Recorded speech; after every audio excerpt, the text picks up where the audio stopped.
जय सिया राम। कथा प्रारंभ होते सुनो वीर हनुमान, आसन लियो प्रेम सहित, आइए पवन कुमार लखन श्यावर रामचंद्र शंकर हरिओम। बंद चरण उर धरि प्रभुताई, अंगद चन्यों सबहि सिरुनाई। प्रभु कथा पूर सहज असंका, अरण बांकुरा बाल कुसुबंका। चरणों की वंदना करके और भगवान की प्रभुता हृदय में धरकर अंगद उसको अंगद सबको सिर नवाकर चले। प्रभु के प्रताप को हृदय में धारण की हुई बरण बाकुरी वीर बाली पुत्र स्वभाव इतनी निर्भय है। कुरपेट रावण कर बेटा, खेलत रहा तो हो गए भेटा। बात ही बात करस बढ़ी आई, जुगली अतुल बल पुनि तरुनाई। लंका में प्रवेश करते ही रावण के पुत्र से भेंट हो गई। जो वहाँ खेल रहा था, बातों ही बातों में दोनों में झगड़ा बढ़ गया, क्योंकि दोनों ही अतुल्य बलवान थे और फिर दोनों की युवावस्था थी। अंगद कहूँ लात उठाई, गरीपद पट के भूमि गमाई। किसी चरण कर देखी बट बट भारी, यह चले न कहीं पुकारी। उसने अंगद पर लात उठाई। अंगद ने वही पैर पकड़ कर उसे घुमाकर जमीन पर दे पड़ता मार गिरा। राक्षस के समूह भारी योद्धा देख जहाँ तहाँ भाग चले, वे डर के मारे पुकार भी न मचा सके। एक एक सन मर मुन कहाई, समुझता सुबह चुप करी रही। भयों कोलाहल नगर मझारी, आवा कपिलंका नहीं जारी। एक दूसरे को मर में असली बात नहीं बतलाती। उस रावण के पुत्र का वध समझकर सब चुप मार कर रह जाते। रावण पुत्र की मृत्यु जानकर और राक्षसों के भय के मारे भागते देखकर नगर भर में कोलाहल मच गया कि जिसने लंका जलाई थी वही वानर फिर आ गया। जब कहा करी कर तारा, अति सब कर ही विचारा। बिनु पूछे मगु दे ही दिखाई, ये बिलो की सोई जाए सुखाई। सब अत्यंत भयभीत होकर विचार करने लगे कि विधाता अब न जाने क्या करेगा। वे बिना पूछे ही अंगद को रावण के दरबार की यह राह बता देते हैं। जिसे ही वे देखते हैं वह डर के मारे सूख जाता है। गयऊं सभा दरबार तब, सुमिरी राम पद कंज। सिंह ठवनीत उत धीर वीर बल पूंज, सियावर रामचंद्र शंकर। श्री राम जी के चरण कमलों का स्मरण करके अंगद रावण के सभा के द्वार पर गए और वे वीर और बल की राशि अंगद सिंह किसी एंड और इसके निशान से इधर उधर देखने लगी। तुरंत निशाचर एक पठावा, समाचार रावण ही जनावा। सुनत बेहसी बोला दस सीसा, आनहु बोली कहाँ कर कीसा। तुरंत उन्होंने एक राक्षस को भेजा और रावण को अपनी आने का समाचार सूचित किया। सुनते ही रावण हंसकर बोला, बुला लाओ देखे कहाँ का बंदर ही। आए सुपाई दूत बहुधाए, कभी कुंज नहीं बोल ले आए। अंगद दीद दसानन बेसे, सहित प्राण कर जल गिरी जैसे। आज्ञा पाकर बहुत से दूर दौड़े और वानों में हाथी के समान अंगद को बुला लाए। अंगद ने रावण को ऐसे बैठे देखा जैसे कोई प्राण सजीव काजल का पहाड़ हो। भूजा विटप सिर संग समाना, रोमावली लता जनुनाना। मुख नासिका नयन अरुकाना, गिरिकंदरा खोल अनुमाना। भुजाएं वृक्षों के और चीर पर्वतों के शिखरों के समान है। रोमावली मानो बहुत ही लताएं हैं। मुँह नाक नेत्र और कान पर्वत की कंदराओं और भूमों के बराबर है।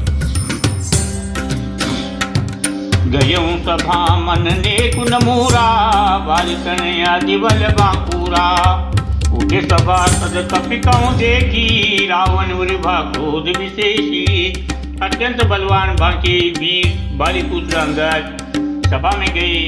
वे मन में जरा भी नहीं झिझके। अंगद को देखते ही साफ सभा कर उठ खड़े हुए। यह देखकर रावण के हृदय में बड़ा दुख हुआ।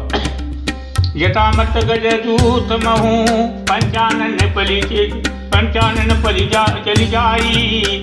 राम प्रताप सुमिरी मैंने बचे सभा सुनाई सियावर रामचंद्र शंकर यो। जैसे मतवाले हाथियों के झुंड में सिंह निशंक होकर चला जाता है, वैसे ही श्री राम जी के प्रताप को हृदय में धारण स्मरण करके वे निर्भय सभा में सिर नवाकर बैठ गए। दस कंठ कवन सही बंदरी मैं रघुवीर दूत दस कंधरे मम जन कहीं तो ही रही मिताई तब हित कारण आयो भाई। रावण ने कहा बंदर तू कौन है? अंगद ने कहा है दशग्रीव मैं श्री रघुवीर का दूत हूँ, मेरे पिता से और तुमसे मित्रता थी, इसलिए भाई मैं तुम्हारी भलाई के लिए ही आया हूँ। उत्तम कुल पुलस्ति करनाती की पूजऊँ बहु भांति बड़ पायूँ किन्यूँ सब काजा जिसयूँ लोकपाल सब राजा। तुम्हारा उत्तम कुल है, ऋषि के तुम पौत्र हो, शिव जी की और ब्रह्मा जी की तुमने बहुत प्रकार से पूजा की है, उनसे वर पाए हैं और काम सिद्ध किए हैं। लोकपालों और सब राजाओं को तुमने जीत लिया है। अभिमान मोह बस टिम्बा हरियाणियों सीता जगदम्बा तब शुभ कहा सुनो तुम मोरा तब अपराध क्षमी प्रभु तोरा। राजमत या मोवर तुम जगत जननी सीता जी को न लाए। अब तुम मेरे शुभ वचन मेरी हित भरी सदा सुनो, उसके अनुसार चलने से प्रभु श्री राम जी तुम्हारे सब अपराध क्षमा कर देंगे।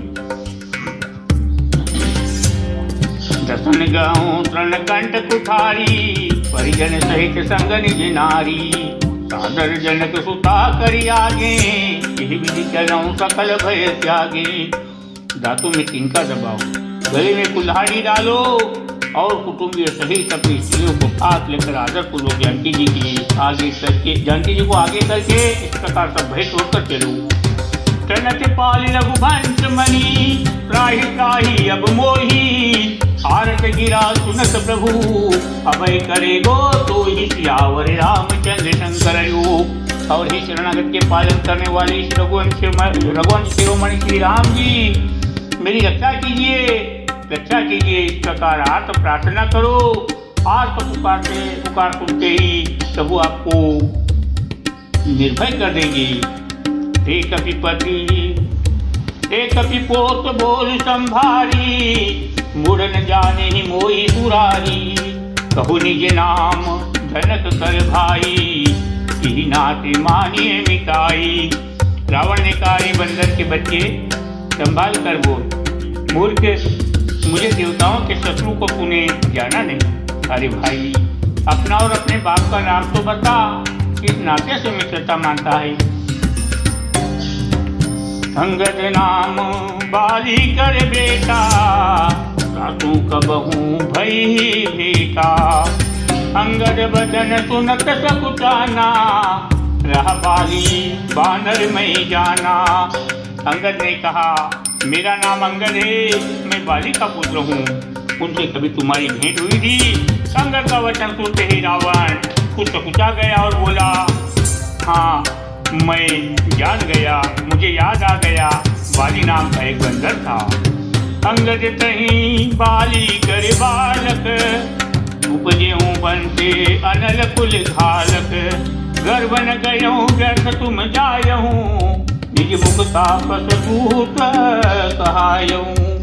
अरे अंगद तू ही बाली का लड़का है, अरे कुलनाशक तू तो अपने कुल की बांस के लिए अग्नि रूप ही पैदा हुआ, गर्भ में क्यों नहीं है नष्ट हो गया? तू व्यर्थ ही पैदा हुआ जो अपने ही मुंह से तपस्वियों का रूप कहलाया। अब कहु कुशल बाली कह आई बिन बचन तब अंगद कही ये दीन दस गए बाली बह जाई बुझियों कुशल सखा उड़लाई। अब बाली के कुशल तो बता, वह आजकल कहाँ है? तब अंगद ने हंसकर कहा 10 कुछ दिन बीतने पर स्वयं ही बाली के पास जाकर अपने मित्र को हृदय से लगाकर उससे कुशल पूछ लेना। राम विरोध कुशल जसि होई, सो अब तोहि सुनाहि सोई। सुनु सट भेद होई मन ताके, श्री रघुवीर हृदय नहीं जाके। श्री राम जी विरोध करने पर जैसी कुशल होती है वह सब तुमको ही सुनावेंगे। हे मूर्ख, सुन, भेद उसी के मन में पड़ सकता है, भेद नीति उसी का पर अपना दबाव डाल सकती है जिसके हृदय में श्री रघुवीर न हो। हम कुल घालक सत्य, तुम कुल पालक दशसी। अंधों बधीर न अस कहीं, नयन कान तब बीस सियावर रामचंद्र शंकर। सच है, मैं तो कुल का नाश करने वाला हूँ, और हे रावण, तुम कुल के रक्षक हो। अंधे बहरे भी ऐसी ही बात नहीं कर कहते। तुम्हारे तो 20 नेत्र और 20 कान हैं।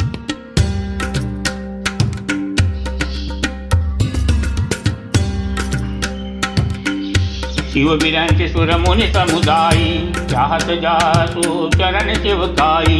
सासु दुत होई हम कुल बोरा, ऐसी मति उरी बिहरन तोरा। शिव ब्रह्मा आदि देवता और मुनियों के समुदाय जिसके चरणों की सेवा करना चाहते हैं, उनका दूत होकर मैंने कुल को डुबो दिया। अरे, ऐसी बुद्धि होने पर भी तुम्हारा हृदय फट नहीं कर जाता। सुनि कठोर बानी कपितु केई, सहज दसानन नयन तरेई। खल तव कठिन बचन सब सहूं, नीति धर्म मैं जानत हूँ। वानर अंगद की कठोर वाणी सुनकर रावण हाथ की तोड़ पधेर कर कीर्ति करके बोला, अरे दुष्ट, मैं तेरे सब कठोर वचन इसलिए सह रहा हूँ कि मैं नीति और धर्म को जानता हूँ, उन्हीं की रक्षा कर रहा हूँ। कह कपि धर्म सिलिता थोरी, हमहु सुनि कृत परत्रिय चोरी। देख नयन दूत रखवारी, बुरी न मरहूं धर्म व्रतधारी। अंगद ने कहा, तुम्हारी धर्मशीलता मैंने भी सुनी है। यह कि तुमने पर स्त्री की चोरी की है और दूत की रक्षा की बात तो अपने आंखों से देख ली। इसे धर्म के व्रत को धारण पालन करने वाले तुम डूबकर मर नहीं जाते। कान नाक बिनु भजन निहारी, क्षमा किन्हीं तुम धर्म विचारी। धर्मशीलता तव जग जागी, पावा दरसु हमहु बड़ भागी। नाक कान से रही बहन को देखकर तुमने धर्म विचार कर तो क्षमा कर दिया था। तुम्हारी धर्मशीलता जग जाहिर है, मैं भी बड़ा भाग्यवान हूँ जो मैंने तुम्हारा दर्शन पाया। यदि जल पसी जर जाए तो कपि, सत बिलोक मम बाहु। लोकपाल बल विपुल शशि, दर्शन हेतु सब राहु। श्यावर रामचंद्र शंकर। पुनि नव सर मम कर निकर, कमल निकर करिबास। सोबद भयं मरालेव, शंभु सहित कैलास। लखन श्यावर रामचंद्र शंकर। रावण ने कहा, अरे जड़ जंतु वानर, व्यर्थ बक बक न कर। अरे मूर्ख, मेरी भुजाएं तो देख, ये सब लोकपालों के विशाल बल रूपी चंद्रमा को बेचने के लिए राहु है। फिर तूने सुना ही होगा कि आकाश रूपी तालाब में मेरी भुजाओं रूपी कमलों पर बस शिव जी सहित कैलाश हंस के समान शोभा को प्राप्त हुआ था। बोले श्री रामचंद्र भगवान की जय हो। आरती श्री रामायण जी की, कलित ललित प्रिय की। गावत ब्रह्मादि मुनि नारद, वाल्मीकि विज्ञान विशारद। कुसनिकादिक शेष अरुतारद, वरनि पवन सुत की रतनी की। आरती श्री रामायण जी की, कीरत कलित ललित प्रिय की। गावते वेद पुराण शास्त्र सब ग्रंथ नुपुर। मुनि जन जन संतन को सर्वस सारे अंत सम्मत सब ही की। आरती श्री रामायण जी की, कीरत कलित ललित प्रिय की। गावत संत शंभु भवानी, हरवत संभव मुनि विज्ञानी। व्यासी आदि के विभर्ज बखानी, कागव सुंद गरुड़ केरी की। आरती श्री रामायण जी की, कीरत कलित ललित प्रिय की। कलिमल हरण विषय रस की, जुगति सिंगार मोक्ति जुगति की। दलन रोग भव मूर्य की, तातु मात सब विधि तुलसी की। आरती श्री रामायण जी की, कीरत कलित ललित प्रिय की। तथा विसर्जन होते सुनो वीर हनुमान, जो जन जाके आए, कथा करो पयान। लखन श्यावर रामचंद्र शंकर।